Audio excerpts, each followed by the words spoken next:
Alrighty, we are back with part 2 of our Cub Cadet 1872 steering cylinder rebuild. And if you haven't watched the last one, there's a link up here somewhere for it. So be sure to check that out to figure out where we've gone and where we're going to. So let's see how the rest of this rebuild goes. I already know, because I cut this thing in half already, but you don't. And hopefully we have success. Alrighty, we are back. It's been about almost a week since I've worked on this last, and ran into an issue as I was going to get my bag of seals. This one is missing quite a few. If you look in here, there's a lot more seals in there. I got a hold of Messick, where I ordered the seal kit from, explained to them the situation. Hey, I've only got like 9 seals out of the 15 I should have. Everybody kind of scratched their heads because this is an unopened package, yet it's missing half the seals. So I was talking with Dave, and he went and found another seal kit and visually counted all the seals that should be in this, all 15 of them, and then FedExed it out to me. So we now have all of our seals to go ahead and start putting this thing back together. If I remember. So let's give it a whack. And just as I figured would happen, even though I have all my parts laying out in order, I kind of forgot how they go back together. So I'm going to quick review the footage I've already shot and figure out what goes where, or maybe I'll just put it back together and then go back and look and see. I kind of know where things go. Yeah, we'll try that. See how that works. Alrighty, well, I indeed went back and looked at the video I'd shot, took a few photos on my phone so I could see how this all goes back together. So let's get to it. Time lapse here for your enjoyment.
Alrighty, we're almost there.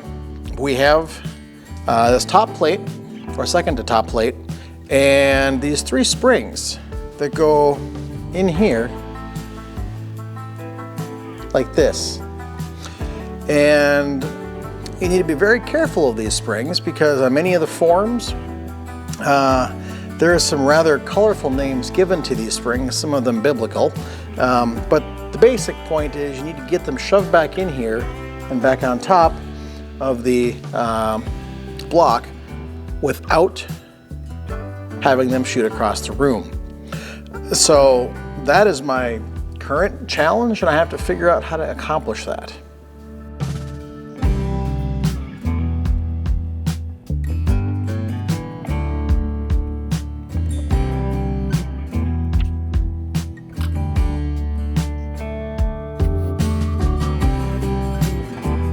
This might be a while. All right, they're in here. I don't know for how long. So I'm going to be very careful. Got to make sure I've got this orientation correct for how they go back in regards to these holes.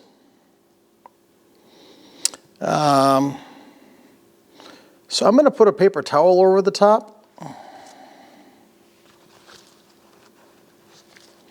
and see how well I do at getting it back on without sending parts flying everywhere.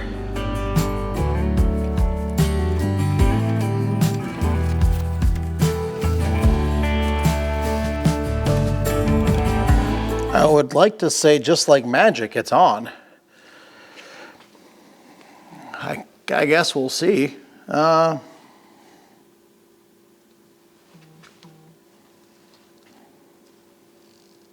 a seal in here to put on. I don't think I forgot a seal anywhere else because I've got one extra, which doesn't quite seem right. Actually, I've got a few. Counting the seals I've taken out.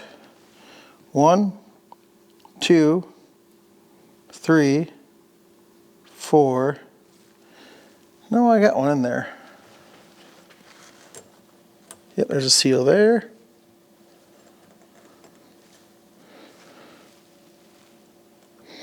Nope, and that one came out underneath, so wonderful. I guess I gotta take it off again. I guess I can count my seals. At least we know what's possible. So we've got a seal here. There's a seal there.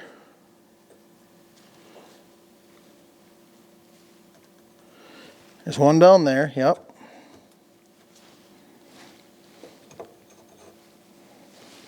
There's one there.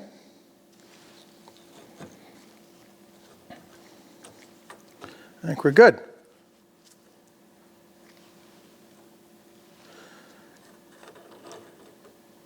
Except for this one, which has come out, and this peg. Okay, I'm going to go back to, this might take a while, and looking at the clock, it is almost time to go to daycare, so I'm going to wrap this up soon. Alrighty, well, we did go ahead and get that plate on there with those 3 springs, and like I said, I had to go to daycare, but we are back now, and I want to get this put back together, and then I've got to go do, supper and all that family stuff. Then I'll come throw her back in the Cub, and hopefully it works. Pretty much leaves us with this top plate, and there really is only one way that it goes on. You've got your little ball here, and 1, 2, 3, 4. Well, let me zoom you in. Hold on. Like I said, we've got our little ball bearing right here, and this plate really only goes on one direction, because we've got 1, 2, 3, 4 holes and the ball fitment in here, and there's 1, 2, 3, 4 holes here in this top plate, and one little return hole, and one looks like just overflow or some passage that's important to have. So, assuming I can tip this right side up without any seals falling off. Hey, there we go. And go ahead and set this back in place. Yep.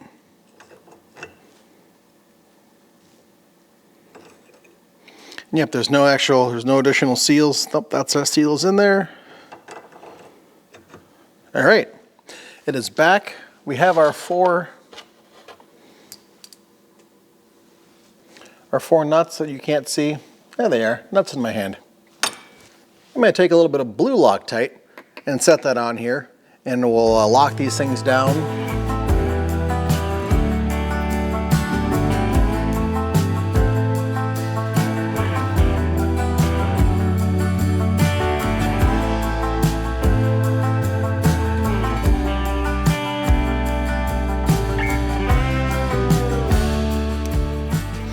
Well, you'll notice I'm going to go around these, kind of alternate like a lug pattern on a car. Make sure that I tighten down everything equally.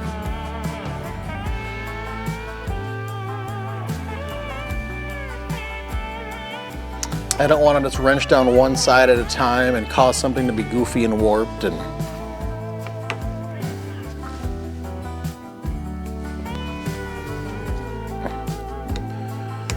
so we'll just go around diagonally and work everybody down. Now I can tell, taking this thing apart and putting it back together, a lot of the seals were pretty compressed. So I'm hoping that this solves our problem.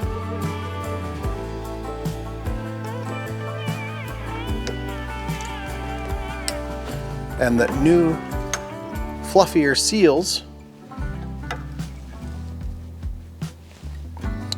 do the trick.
Alrighty, so we've got everything back together here, and like I said, time for me to go and do the family thing for a little bit.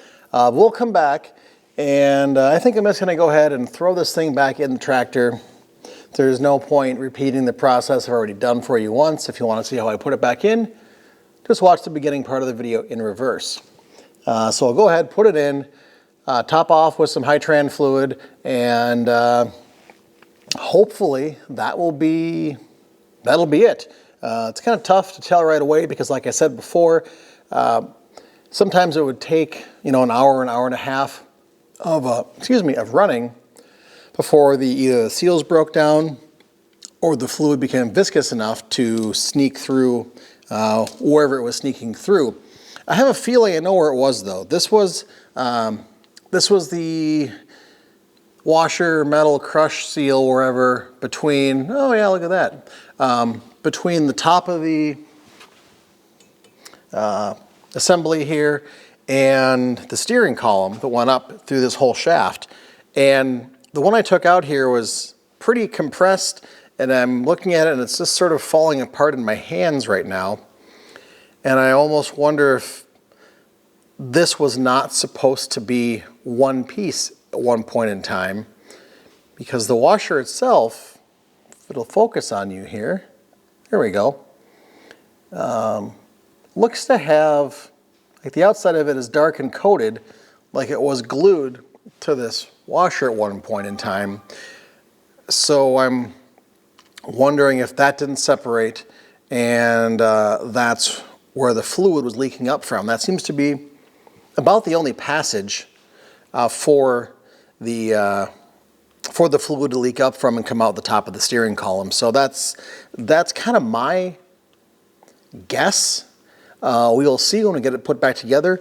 And also, if I can put everything back together without having this thing completely spew hydraulic fluid everywhere, I'm going to consider that a win too. So win one is fixing the initial leak, and win two is keeping all the fluid inside the system. So anyways, stay tuned. All right, gang, it's a new day, and kind of mixed results. One, I got everything back together and reconnected, and then I noticed that, well, it's tough to see here because the charger is on, but the entire hydraulic lever assembly for the deck lift and everything, remounted that too high up, so I can't move it down. All I can do is bring it up, so I have to readjust that. The other downside is I don't know why, and I reached out to the Cub Cadet forum to ask. I turn it on and the wheel takes a hard left.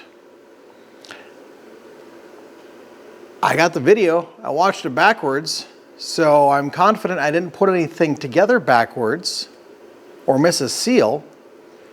My lines, those are on correct. So I'm at a loss here. This is gonna be chalk up to one of those L's, is that what you call them? The kids call them these days, a big old loss for right now. And I also trying to troubleshoot, left the battery on and killed it. So this is gonna get chucked on a pallet. Mower deck's gonna get chucked on a pallet, and it's gonna go down to the shop. It's middle of November, darn near Thanksgiving, and I don't have to mow lawn until April of next year, May, who knows? So yeah, it's on a pallet. I can always bring it up here in the winter and work on it. Just right now, it's gonna leave because I need this spot for the golf cart, and other stuff's gonna come up here. I don't know. One of those cases where not everything works out happy and shiny in the end. So I guess we're gonna leave this one, kind of put it on the shelf, and we'll come back to it at a later date. Thanks for watching, and we'll see you next time. Hopefully make some positive change and progress on whatever we're working on. Thanks, bye-bye.